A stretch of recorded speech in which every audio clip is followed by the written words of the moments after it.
From now on, I will dedicate my life to bringing chaos to the world that has rejected me. I will become the greatest supervillain the world has ever seen! Welcome to Watch Mojo, and today we're counting down our picks for the top 20 South Park villains. Oh, no, you don't, Scott. Leave these boys alone. This isn't over, you American scum. I swear to God, you'll rue this day. For this list, we're looking at the best of the worst villains to ever come through the town of South Park. We'll be including both recurring characters and one-offs.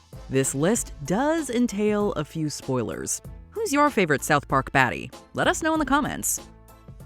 Number 20, Cthulhu. It all started when the oil company BP accidentally opened up a rift to another dimension and released the mythical creature known as Cthulhu. And as CEO, I would like to say, we're sorry. We're sorry. We're sorry. Able to cause enough destruction on his own, Cartman takes advantage of the situation to exact revenge on the other boys who went off and formed their own superhero club. Having now been charmed, Cthulhu does Eric's bidding and goes on a violent rampage, destroying San Francisco and the Burning Man Festival, among other things.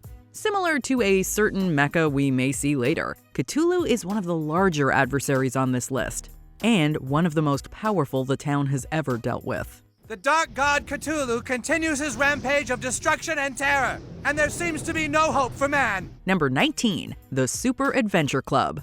No matter how you choose to interpret Isaac Hayes' departure from South Park, there's no mistaking who the show is mocking in this Season 10 opener. With Chef returning to the town, his personality seems completely off, and the boys point their aim at Chef's new friends at the Super Adventure Club. This group engages in highly illicit and questionable activities, which Chef has seemingly been entranced by. Well, we thought you went exploring and, hunting and stuff. No, that's the Adventure Club. We're the Super Adventure Club. As the boys try to fight them off, Chef ends up in the crossfire and dies.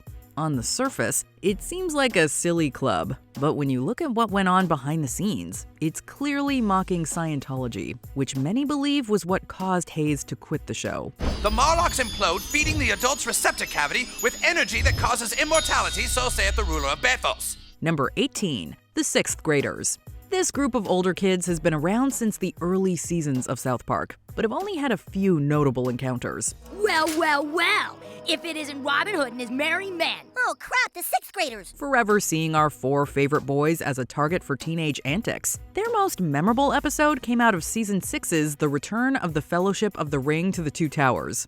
It's here that we see the group relentlessly pursuing the boys in an attempt to acquire an explicit videotape.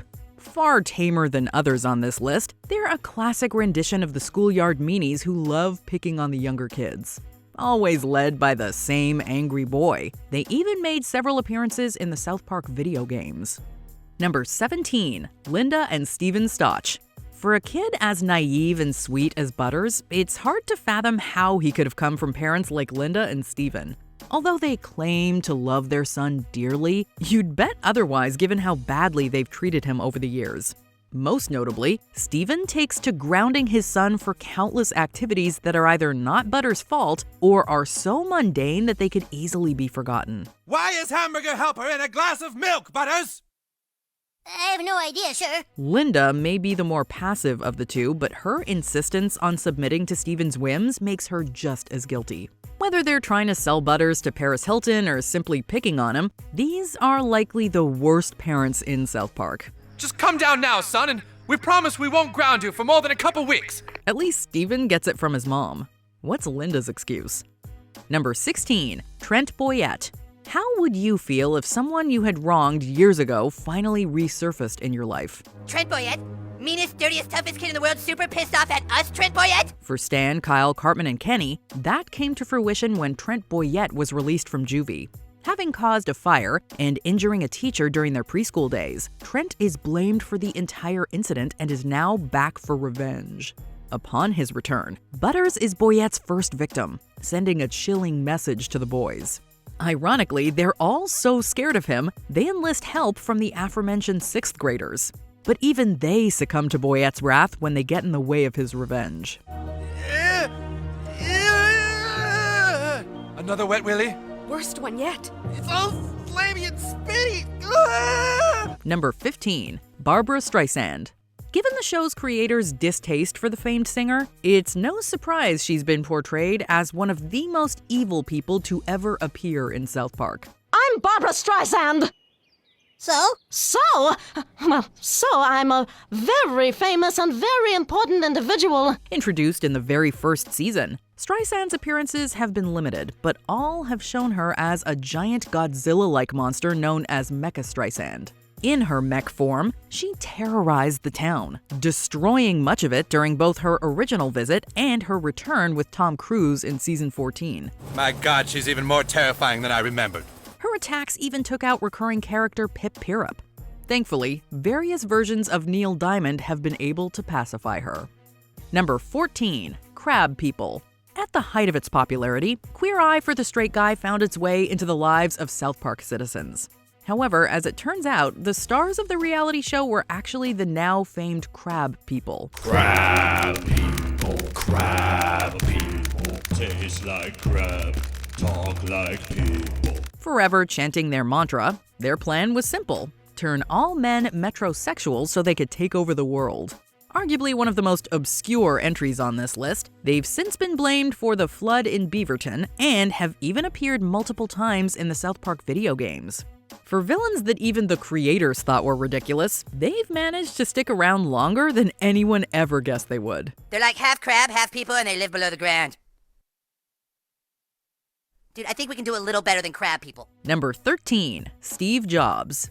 The co-founder of Apple became one of the more disturbing villains on this list back in season 15. These three people have agreed to be brought here, handcuffed to these beds, and become the prototype of our first truly interface device. All he wanted to do was build something that would make people read. When Kyle fails to read the new iTunes terms and conditions, he inadvertently becomes a volunteer for Apple's new Human Centipad project. Jobs becomes the antagonist by suggesting that sewing 3 human beings and a tablet together is how best to revolutionize our world. Leave it to South Park to take one of the world's greatest innovators and turn him into something far more creepy. Damn it! It didn't read it! End simulation! End the simulation! Number 12. Mickey Mouse. He may be the beloved, innocent face of Disney, but in South Park, he could not be farther from his Mouse House persona. What's all this I'm hearing about not wearing the purity rings, huh? Introduced to fans in season 13's The Ring, we meet a Mickey Mouse who is a tyrannical boss that uses fear and violence to keep his employees in line. We've seen him attack the Jonas Brothers and members of the Marvel and Star Wars franchises. He was also partially responsible for the inception of the COVID-19 pandemic, within the South Park universe anyway. We love how the show has spun such a wholesome character in a completely unexpected way. Don't mess with Mickey. Who is this? I don't know you. Are you from Pixar? No, I'm from South Park. What's South Park? Do I own that? No, not yet, sir. Number 11. Steven Spielberg and George Lucas. When George Lucas went back and updated his original Star Wars films, Steven Spielberg did a similar thing to E.T. in an attempt to make it more politically correct. South Park spun the updated versions as an atrocity to great art by depicting both filmmakers as hostile towards their fanbase. Look, if the Beatles went back and updated the White Album every few years, what would we have now? Yeah, these guys are only motivated by money, Ted. It was made even worse in season 12, where both are pursued for lewd acts against characters from several franchises, including Indiana Jones and Star Wars. Why would Spielberg and Lucas do this? Come on, let's go! Why are they doing this? Just run! Oh God, what have they done? Not only are they disturbed, they're also portrayed as being completely oblivious to what their real fans want. As the makers of dreams, we like to speak for the children. We thought we were speaking for the children. Yeah, we're children. Number 10. Saddam Hussein. What is there to say about this famous Iraqi dictator that you probably don't already know? He impersonated the Prime Minister of Canada and tried to take over their country as well. I am the Prime Minister of Canada. I can do whatever I... Yet even all of that pales in comparison to his antics with Satan as seen in the movie South Park Bigger, Longer, and Uncut. It's here that we saw the most evil version of Saddam. Clearly using Satan for his power, Saddam is fixated on both his perverse desires and his need for world domination. Some people say that I'm a bad guy. They may be right. They may be right. Thankfully, both Cartman and Satan himself finally have the last laugh. Only time will tell if we see Saddam again. Number 9. ManBearPig. Al Gore warned everyone about him, but no one would take him serial. I'm here to educate you about the single biggest threat to our planet. You see, there is something out there which threatens our very existence. Described as half man, half bear, and half pig, this deadly beast was the show's allegory for climate change. The creature was thought to have been long gone, but resurfaced several years later, tearing through the town, destroying countless buildings, including a Red Lobster and a Baskin-Robbins. The threat from this triformed mutant is very real. Now, if only the citizens of South Park would take the threat seriously, they might stand a chance of surviving against him. Oh, sucks for you. Number 8. Mark Zuckerberg. It's awfully hard to get your superhero franchise off the ground when there's so much fake news about you out there. Here you go. You can take this workstation, Adam. Just start writing horrible things about people and presenting it as reality on Facebook. Blame it all on Mark Zuckerberg, or at least that's what the town of South Park did. When the Facebook founder shows up in town, he's far less than helpful to the citizens.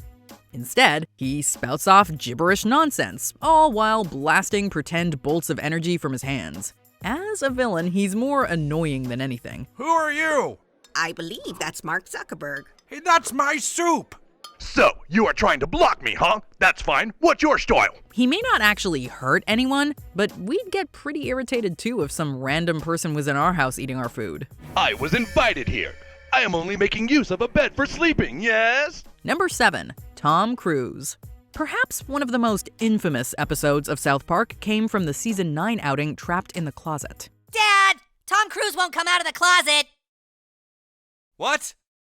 Tom Cruise locked himself in my closet and he won't come out. Poking fun at Scientology, the clever double entendre around Cruise locking himself in an actual closet pits him against the Marsh family and other Scientology patrons. What makes him a great villain is how both the fictional and real-world Cruise intersect here. In show, he hates the town for how they've made him look foolish. Whereas in the real world, he supposedly threatened action against the show due to their depiction of his religion. Maybe you could see how, since you do take fudge and pack it into a box, what? Number 6. Scott Tenorman.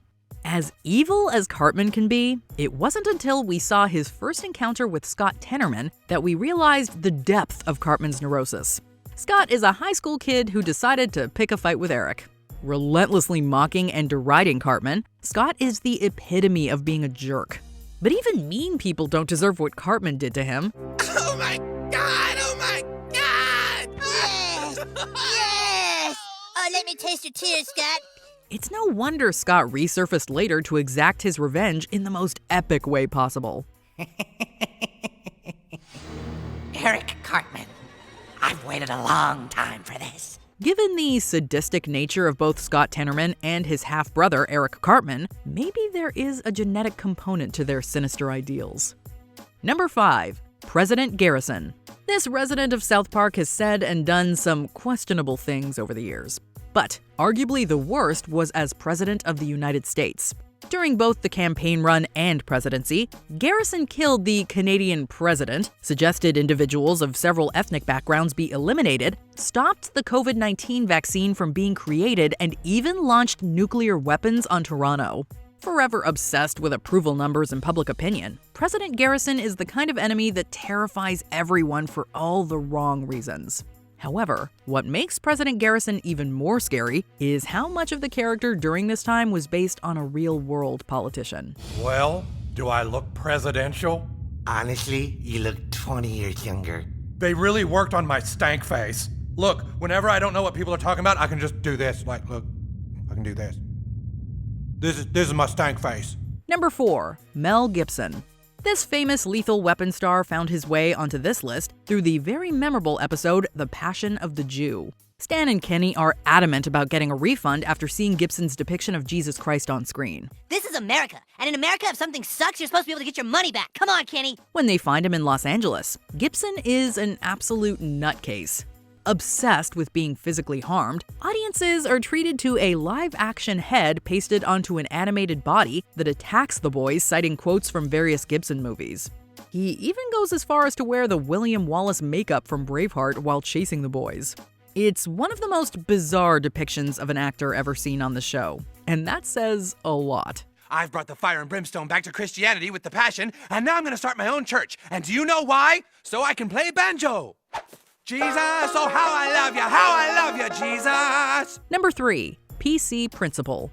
When a character has a rap sheet that includes the likes of assault, hazing, and mistreatment of others, it's hard to fathom how he got the job as principal.